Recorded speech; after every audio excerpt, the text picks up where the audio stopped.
Hi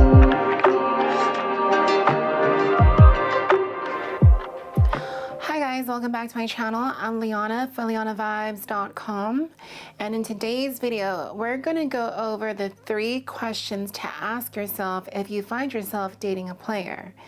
What does dating a player have anything to do with narcissism? Well, stay tuned and we'll find out. Before I begin, please like, subscribe, and share. And now let's get into the video. Have you dated a player, or are you currently dating a player? Some of us have definitely been there, had our hearts broken, and our perception of dating and love completely influenced and changed because of that interaction and that experience. Before we get into the specific 3 questions, I do want you to consider the following. Attachment styles is so important to know. There's plenty of great channels as well as great books. I highly recommend the book Attached by Dr. Levine, where he goes over the entire study of attachment theory, which was created by John Bowlby and Mary Ainsworth. Knowing your attachment style is highly important. Even more so, knowing your partner or potential partner's attachment style is empowering. Especially when you learn of things like the anxious avoidant trap or dance, that will help you understand why certain relationships seem to not work out, especially if you yourself are of an insecure attachment style like a fearful avoidant or anxious preoccupied. Ideally, people with an insecure attachment style will want to maneuver towards a secure attachment style. This is somebody who has no issues being in a healthy long-term relationship. They have no issues being emotionally present, and they don't have distancing or protest behaviors, which is core to insecure attachment styles. Basically, how a person relates to intimacy, love, closeness, and especially during conflict will be revealed through understanding your attachment style. Now, when it comes specifically to players, you may often find that players themselves happen to have more of a dismissive avoidant attachment style.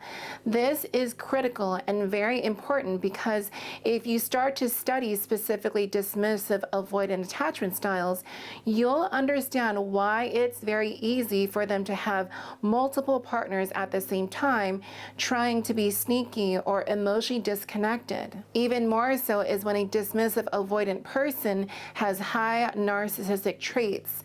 That's where you start to see more of the chronic long-term players who just never find a way to break out of that cycle. In the case of players who exhibit high narcissistic traits, they absolutely love the attention. They often have abundant one-night stands, and they never seem to want to get emotions involved. These are traits of narcissism and dismissive avoidant styles. So let me tell you my personal story of having dated a player. Back in 2016, I met somebody that was in the nightlife industry, which was the same industry I was working as a general manager in for several years. And this person was very, very popular, very well known in the hometown that I grew up in. He was also a very successful videographer and lived a very high positioned lifestyle. Reflecting back on where my mindset was at that time, I certainly was not educated in things like attachment styles or narcissism, codependency, and all the important things that a person should know. All I know is I liked this person, they liked me, and we started going out on a few dates in public, which maneuvered to having intimate nights, and this type of dynamic occurred throughout the years. It was fun. He would get me bottle service and tables in nightclubs, and just having his affection and attention really gave me a lot of confidence because he was such a well-respected figure within the nightlife industry and beyond.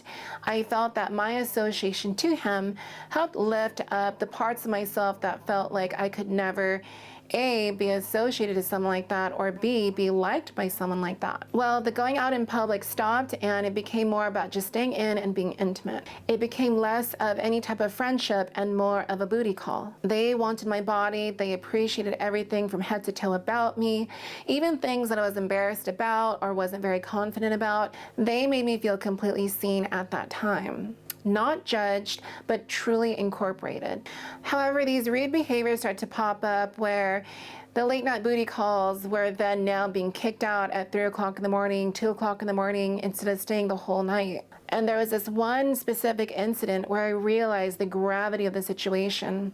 I had gone over his place late night, played some music, drank a couple of the Hennessy's, watching some of his videos on the big television in his room, and we started to get intimate. We took a shower and a bath.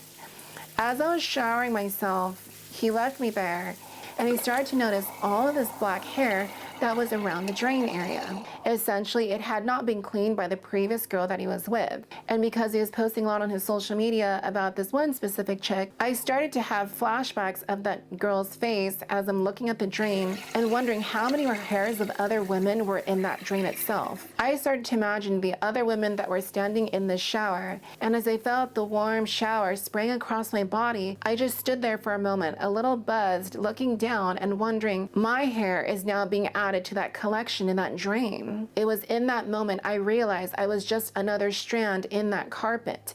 I was just another thread in 100 of threads in a blanket I would soon return to in that bed of his. We had our moment, and I was laying in bed with my eyes open and hoping he wouldn't just kick me out because it was really, really cold that night. But just as the many other times, he woke me up abruptly and just shoved me towards the door in a hurried, quick, abrupt manner. More like shooing someone as if he were going to get caught doing a bad deed. He gave me my shoes, and as I stood out there trying to put my shoes on, he quickly slammed the door, and I had to walk back to my car. And once I got back to my car, I realized this isn't a dynamic that's healthy for me, for my mental health, my spiritual health, or my physical health. I'm very adamant about being healthy and using protection, but there's no emotional or spiritual condom that you can use. So from that day forward, I decided to distance myself and not return any invitations to see him late night. And as expected, because I wasn't giving into his desires, it naturally fizzled out. Now, if you found yourself in anything similar like what I was in, I want you to consider and ask yourself the 3 following questions. Number 1, are you having intimacy, hoping that by constantly being adventurous in bed and satisfying them, that they will commit? You see, players with a dismissive avoidant attachment style, or those with high narcissistic traits, they will be very dangerous for a codependent or an anxious, preoccupied person to be involved with in any shape, way, or form. Those who are codependent or anxious, preoccupied will be hoping for something more. Even if they communicate directly to the player, I'm looking for something serious, I really like you. The dismissive avoidant or the person with high narcissistic traits will love this. In fact, they will soak that up, using you as narcissistic supply. It gives them a boost of confidence knowing that an individual is willing to self-abandon so greatly for their attraction, their approval, and their intimacy. There is nothing more prized than when a person gives up themselves for a person who will never meet you in that way. You can be the creator of an expensive luxury bag, an expensive car, or an expensive accessory that you can wear and stun everyone around you. However, what's more grand is the actual person who made it, the creator themselves. And when that creator decides to barter themselves off for someone else's approval, that is where the danger lies. So for my codependents or anxious, preoccupied people, you must say no to self-abandoning for a player. No amount of self that you barter off for their acceptance, intimacy, or commitment is ever going to meet you in that way. The return is never going to be emotional. The emotional availability, reciprocity, and attunement that you specifically desire and deserve. Number 2, have you considered if sex addiction is present for the player? Addictions in any form is very harmful. And when we think of addictions, often we think about things like drugs and things that will hurt your body in that way. However, people don't ever stop to think about the one very accessible, one of the most powerful addictions is a sex addiction. Sexual addiction can look like objectifying people's bodies, reducing people down to just their genitals. Chronic masturbation masturbation throughout the entire day, thinking about sex and ruining relationships, trust, commitment for a sexual thrill or a sexual moment, having zero ability to self-manage or be in charge of their accountability and responsibility when it comes to sexual healthy habits. Maybe the person doesn't practice safe sex and is willing to put themselves in harm's way of catching harsh diseases that are incurable. You see, there's this common idea that the more plentiful sex that you have, that the better it is for you as a person. It lifts your social status and makes you look like some sort of god or goddess because of a higher sexual number. However, let's call into homeostasis and equilibrium. As you know, I'm a big proponent for balance, something that's considered in good health. Whether you represent that in things like the yin and yang, where you see the balance of energies. There is a mind-body connection. The mind and body aren't separate. As Dr. Andrew Weil says, the only way you can separate the mind from the body is verbally. However, influences in the body can affect the mind, influences in the mind can affect the body, and you see things like psychosomatic illnesses. I don't want to get into the extreme nitty-gritty of the science behind sexual addictions. However, understand that your orgasm is extremely powerful. In every orgasm, you're teaching your physical body what it needs to accomplish that the next time. So whether that look like a specific video, a specific position, a specific vibe, atmosphere, breathing rate, heart rate, your body is locking these in your nervous system and teaching your brain what it needs to achieve pleasure. When you do this enough times, and say it's not with another person, but more on sexual content provided online, for example, you can run the risk of things like porn-induced erectile dysfunction or feeling very dissatisfied and sexual performance suffers in the bedroom. There's been reports and clients that I've known where had said something along the lines of, I can be in bed with the most hottest woman, but I'm not able to perform because of my sexual addiction. Specifically for players, because they're trying to achieve a higher and higher number, they're starting to teach themselves that I don't need to emotionally invest to get an orgasm. It's no longer about the person or the partner or the person they're involved with. It's about the orgasm. Essentially, all the details that make you beautifully you is being reduced to just being an orgasm. It's being projected by the player that all of the things that you've struggled to is meaningless. The only thing you're useful for is for them to achieve an orgasm. And I want you to remember this quote. I think it's really powerful. There is a difference between having sex with you and having sex to you. There is a difference between having sex with you and having sex to you. Players have sex to you. They're not there for an exclusive mutual experience. They're there for their orgasm, not yours. This is not to say they won't make you orgasm in the bedroom. It's simply that their main objective is for them to use this moment to use you as a replaceable, accessible body for their sexual enjoyment and pleasure. Afterwards, when you're away from them, you're a no thought. Number 3, do you consider that orgasm is bartering off more of you rather than them?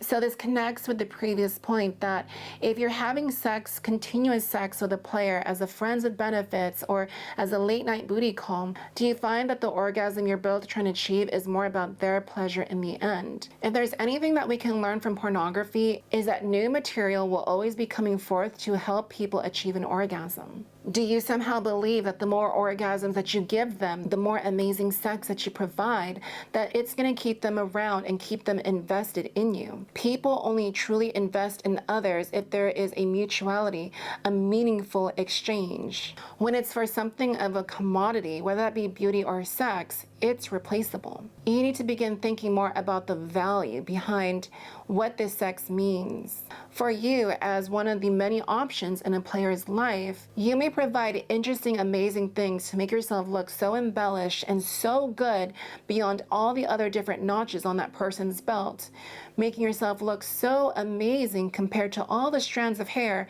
that may be circling in their specific drain right now. However, just like that notch in the belt, or just like that strand in the many piles of hair in that person's drain, a player does not have the capacity or the skill set to see you in your true worth and your truest value. To them, it's all just a blur of many orgasms. a fleeting moment of different hormones and neurotransmitters that just get them addicted to the feeling itself. But the person, as far as the individual, is highly replaceable. The extreme danger comes when you start to adopt the belief that you yourself are extremely replaceable. You can see how this can lead to long-term distress in a person's mental, emotional, and spiritual nature. And lastly, here's a bonus question for you. What are the stories that you are telling yourself that if you achieve exclusivity with this person, what will that provide you? Stories are very important to us. Stories tell us about our past, what we've accomplished through, where we're at now, and who we would like to be. What are the stories that you are telling yourself that if you somehow make them exclusive with you, what will that provide? Will that provide you the fame, respect, notoriety, access to resources? Seen in a special, different way. It's helpful if you have someone like a licensed therapist or a certified life coach to help you understand what your specific stories are surrounding your addiction to this player in your life. As for me, in my aftermath with this specific player, eventually we faded out, and the nail in the coffin for me was he started dipping in my friend circle. And that's an important key part. As they say, guy code or girl code, you just don't dip in friend pools. You just don't dip in a person's circle, especially their intimate circle. But alas, it only goes to prove that players only think about themselves in the end. They don't see value in you except for the moment of a release of an orgasm. And the future faking that you'll somehow be an item together of something of meaning and value to them. You, as the victim of a player, are trying to see your value through their eyes and their lens. You need to get that nasty middleman and that perspective out of your frame of reference and start directly connecting to your innate value and worth.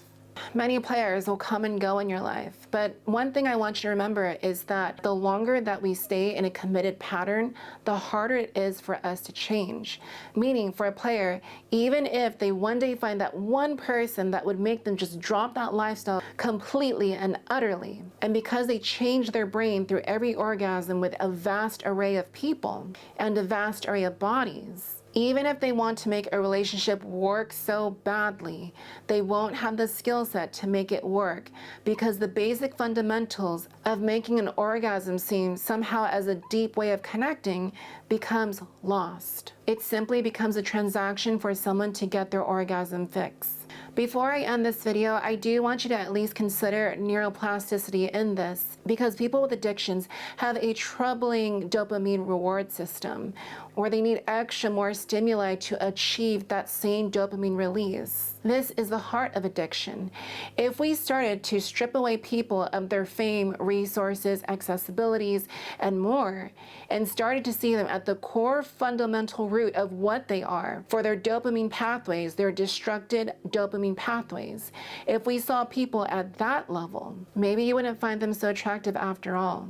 And that's all for today's video. Thank you so much for joining me today. Have you ever been caught up in a player's lifestyle and their games? Let me know in the comment section below, and I'll catch you all in the next video. Until next time, stay well and vibe well.